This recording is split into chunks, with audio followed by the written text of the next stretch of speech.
সুনির্দিষ্টকরণটা আপনারা করবেন, এই সুনির্দিষ্টকরণটা প্রশাসন করবে।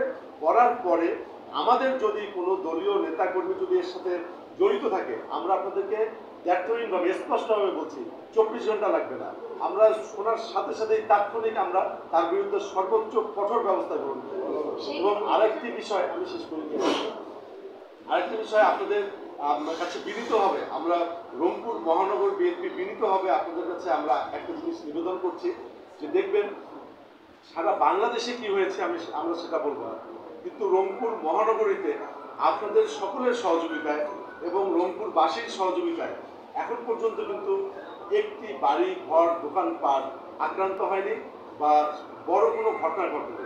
কিন্তু আমরা অত্যন্ত দুঃখজনকভাবে লক্ষ্য করছি কিছু বিভিন্ন মাধ্যমে, কিছু নিউজের মাধ্যমে, কিছু খবরের মাধ্যমে, যেগুলোকে আমরা বলি ফেক নিউজ, এগুলোর মাধ্যমে কিছু কিছু নিউজ আসছে যে রংপুরে অমুকের বাড়ি জ্বালিয়ে দিয়েছে, তারপরে অমুক প্রতিষ্ঠান ধ্বংস করেছে।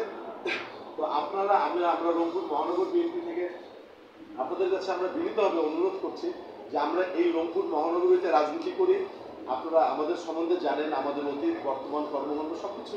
এখানে অনেক বড় ভাইরা আছেন, অনেক ছোট ভাই আছেন, অনেক সহযোদ্ধা আছেন, অনেক আপারা আছেন। তো সকলেই আমাদের অতীত বর্তমান ভবিষ্যৎ, আমাদের শৈশব কৈশোর সবই জানেন আপনারা। তো আপনাদের কাছে আমার বিনীত নিবেদন যে রংপুর মহানগরীতে যে আমাদের এখন পর্যন্ত আপনাদের সকলের সহযোগিতায় আমরা যে একটা শান্তিপূর্ণ একটা সহাবস্থান যে আমরা ধরে রাখি, এটার জন্য আমরা কন্টিনিউ করতে পারি, এটার জন্য আপনারা আমাদেরকে সহযোগিতা করবেন।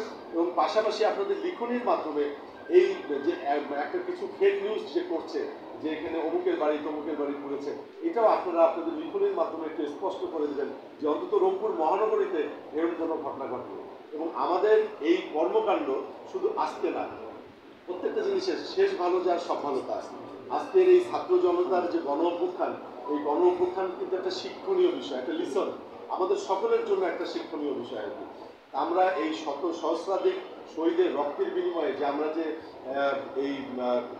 যে এই অভ্যুত্থান করেছি, এই শহীদদের রক্ত যেন বৃথা না যায়, আমরা যেন সকলে মিলে আপনাদের সকলের সহযোগিতায় আমাদের আগামী দিনে যেন সুন্দর বাংলাদেশ বিনির্মাণ করতে পারি, সেই পর্যন্ত আমরা একসাথে থেকে আমরা এই কাজগুলো করতে চাই। এই জন্য সবাইকে এখন